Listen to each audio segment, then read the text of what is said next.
Hello my dear friend, welcome to education point online. So friend, कैसे हैं आप लोग? गए बहुत अच्छे होंगे। मेरे प्यारे बच्चों, आज हम लोग बात करने वाले हैं मैकेनिकल ब्रांच के सिलेबस एंड क्लास अनाउंसमेंट के बारे में फॉर आरजीपीवी यूनिवर्सिटी भोपाल। ऐसा मेरा प्यारा बच्चा जो अपना बीटेक आरजीपीवी यूनिवर्सिटी भोपाल से एफिलिएटेड किसी कॉलेज से कर रहा है और जिस बच्चे का ब्रांच मैकेनिकल है, तो भैया मैकेनिकल ब्रांच वाले बच्चों को थर्ड सेम में कौन कौन सा सब्जेक्ट पढ़ना पड़ता है और कौन सा सब्जेक्ट कैसा है बेटा, आज के इस वीडियो में हम लोग बात करने वाले हैं। एंड जब भी मैकेनिकल बोलता हूँ ना यार, मजा आ जाता है क्योंकि हमारा ब्रांच भी मैकेनिकल ही था, है ना। तो यार अच्छा ब्रांच है ना। एक बात आप समझना बेटा, जैसे फर्स्ट ईयर की बात की जाए, फिजिक्स पढ़ा आपने, केमिस्ट्री पढ़ा आपने, मतलब ऐसे सब्जेक्ट्स पढ़े जो आपके काम के भी थे और बहुत ऐसे सब्जेक्ट्स भी थे बेटा जो आपके काम के नहीं थे। लेकिन अब आप पूरी तरीके से सेटल हो चुके हो, आप अपनी यूनिवर्सिटी को भी जान चुके हो, अपने कॉलेज को भी अच्छे से जान चुके हो। तो एक बात समझना, अब जाकर आपकी जो इंजीनियरिंग है बेटा वो स्टार्ट हो रही है, क्योंकि अब आप अपने कोर सब्जेक्ट को पढ़ने वाले हो। इतना आप समझना कि जो मैकेनिकल ब्रांच है ना बच्चों, ठीक है, इसमें मानकर चलो 50% जो आपका सिलेबस है, जितने मेन चीजें हैं ना बेटा, वो आपका थर्ड और फोर्थ सेम में। तो आपको क्या है बेटा, अगर आप थर्ड और फोर्थ सेम अच्छे से पढ़ लोगे ना, तो आगे फिर 5, 6, 7, 8 में ऐसा कोई खास सब्जेक्ट आपको नहीं मिलेगा और आपके पास टाइम बहुत होगा। उस टाइम का आप अच्छे तरीके से यूटिलाइजेशन कर पाओगे। हो सकता है कि आप कोडिंग सीख सकते हो उस टाइम पे, या तो पाइपलाइन का कोर्स कर सकते हो, क्योंकि मैकेनिकल वालों के लिए एक्सपोजर अच्छा है। तो भाई साहब, आपको मेहनत करना है। आप ये मत सोचो कि सिर्फ आपको पास होने के लिए पढ़ना है, क्योंकि यहाँ पर सब्जेक्ट इतने अच्छे हैं ना बेटा, अगर आप समझ के पढ़ोगे तो कहीं ना कहीं आपका ब्रेन जो है बेटा वो इनहेंस करेगा। और मैकेनिकल वालों को फुल फ्रीडम होता है, बात समझना बच्चों। अगर आप सेकेंड ईयर अच्छे से पढ़ लोगे ना, तो लगभग मेजर सब्जेक्ट्स आपके कवर अप हो जाएंगे। तो आगे चल के अगर आप ये चाहोगे कि आप गवर्नमेंट जॉब करना चाहते हो, आप एसएससी वगैरह का फॉर्म भरना चाहते हो, आप भर सकते हो, क्योंकि आपका बेस अच्छा है। थोड़ा सा रीजनिंग वगैरह आप और अच्छे से कर लोगे तो आपके जो चांसेस है बेटा वो बहुत बेटर हो जाएंगे।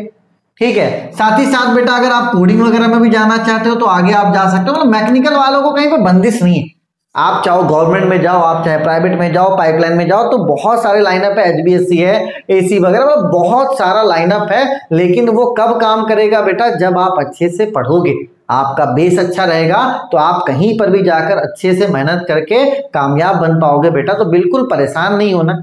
अगर कोई आपको बोल रहा है कि भाई मैकेनिकल में ये नहीं है वो नहीं, भाई साहब एक बात समझना, मैकेनिकल एवरग्रीन था मैकेनिकल एवरग्रीन है और मैकेनिकल एवरग्रीन ब्रांच रहेगा। ठीक है, लेकिन आपको क्या करना है बेटा, मेहनत करना है। देखो फर्स्ट ईयर मैंने भी बहुत जैसे तैसे पढ़कर एग्जाम दिया था, उतना आइडिया नहीं था और जनरली होता भी नहीं, एडजस्ट होने में टाइम लगता है, तो मुझे भी लगा था। लेकिन जब मैंने अपने सब्जेक्ट्स को पढ़ा ना, जैसे यहाँ पे थर्ड सेम में एक सब्जेक्ट है स्ट्रेंथ ऑफ मटेरियल, तो जब आप इस सब्जेक्ट को समझकर अच्छे से पढ़ते हो ना बेटा, तो आपको लगता है कि हाँ यार कुछ अपन पढ़ रहे हैं। तो यहाँ से क्या कॉन्फिडेंट बूस्ट होता है। इसी कॉन्फिडेंट का यूज आपको सेकंड फोर्थ मान के चलो ईयर में करना है, ताकि मान के चलो मजा आ जाए आपको।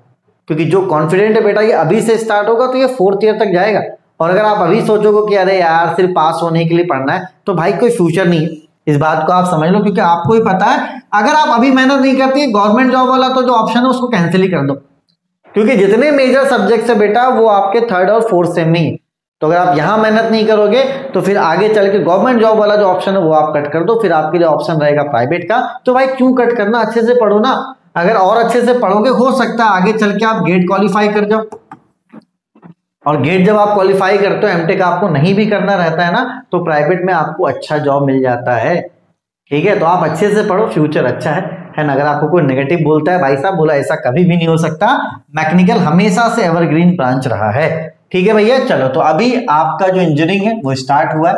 मैं सभी बच्चों से ये चाहता हूं कि अगर आप कॉलेज जाते हो तो कॉलेज जाओ, और कॉलेज के अलावा एक रूटीन बनाओ।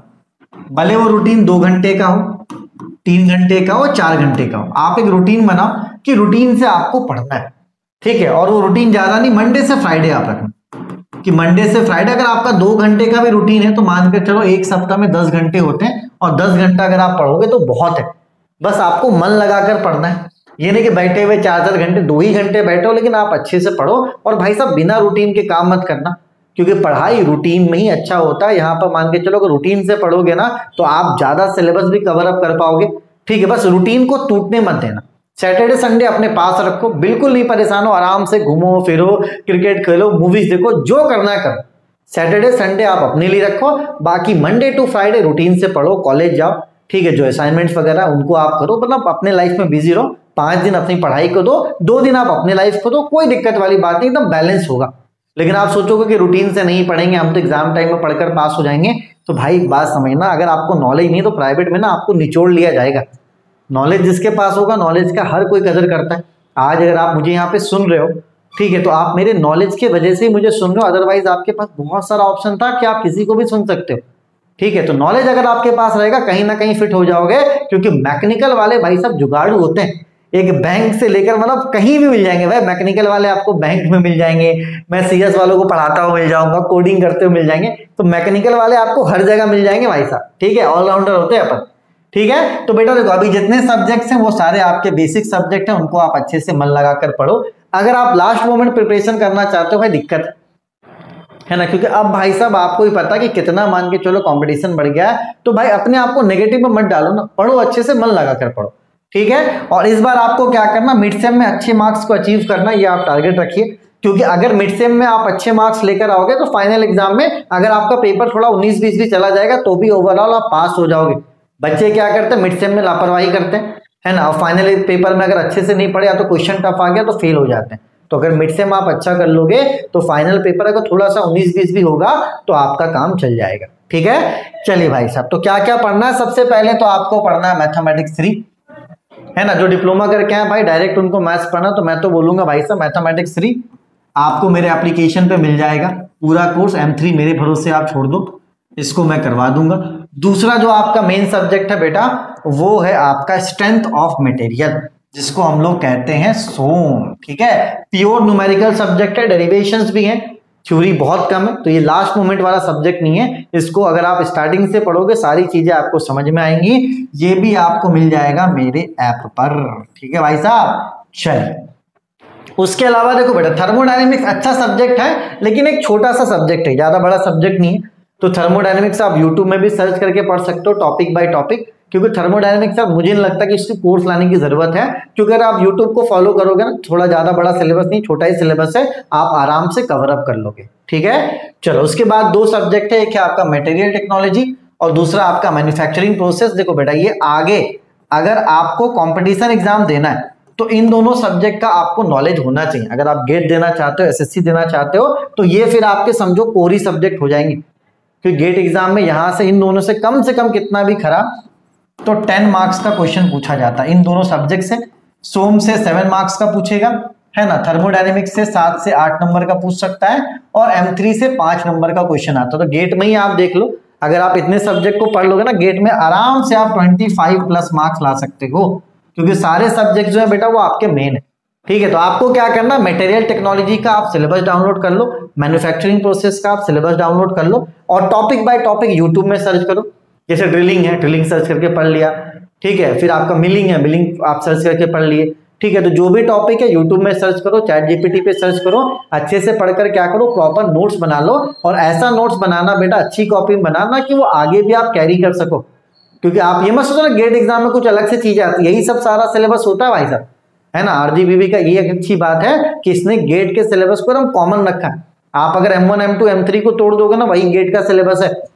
अब आप सोचो, तो सिलेबस बहुत प्यारा, आप अच्छे से पढ़ो। 2 सब्जेक्ट मैं कवर अप करवा दूंगा, बाकी 3 सब्जेक्ट आप टॉपिक बाय टॉपिक यूट्यूब में सर्च करके पढ़ सकते हो बेटा। तो रोना नहीं है, मेहनत करना है। कहीं ना कहीं देखो ये थ्योरी सब्जेक्ट है, लेकिन अगर आपका मोटिव गवर्नमेंट जॉब है, आप चाहते हो गेट में अच्छा स्कोर करो, तो ये सब्जेक्ट्स भी आपके कोर सब्जेक्ट्स हो जाते हैं। बाकी न्यूमेरिकल देखा जाए तो मैथ्स तो न्यूमेरिकल है ही, ये थर्मोडायनेमिक्स न्यूमेरिकल सब्जेक्ट है, और आपका सोम न्यूमेरिकल सब्जेक्ट, ये दोनों थ्योरी सब्जेक्ट है।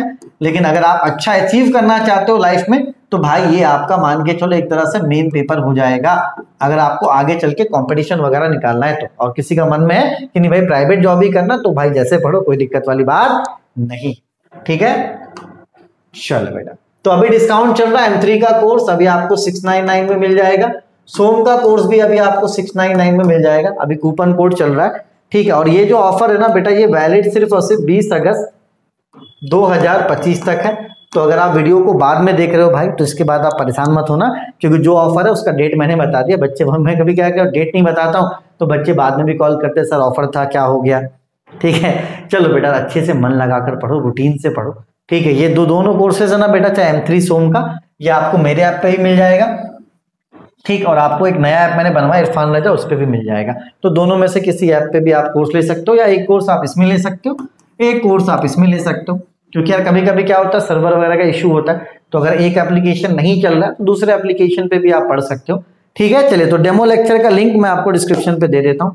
ठीक है, डेमो लेक्चर्स को देखो, अगर आपको अच्छा लगता है तो आप एप्लीकेशन को डाउनलोड करना।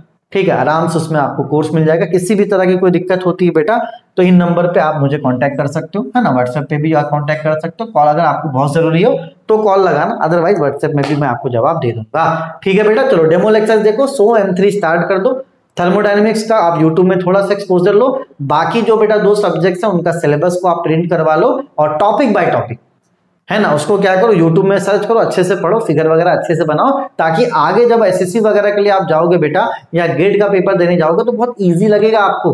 तो कहीं ना कहीं अभी से अपनी तैयारी स्टार्ट कर दो, और अगर लापरवाही करोगे बेटा तो आगे चल के बहुत मुश्किल होने वाला है। चलिए, तो अपने और अपनों का खूब ख्याल रखिए। Take care, bye bye, Tata.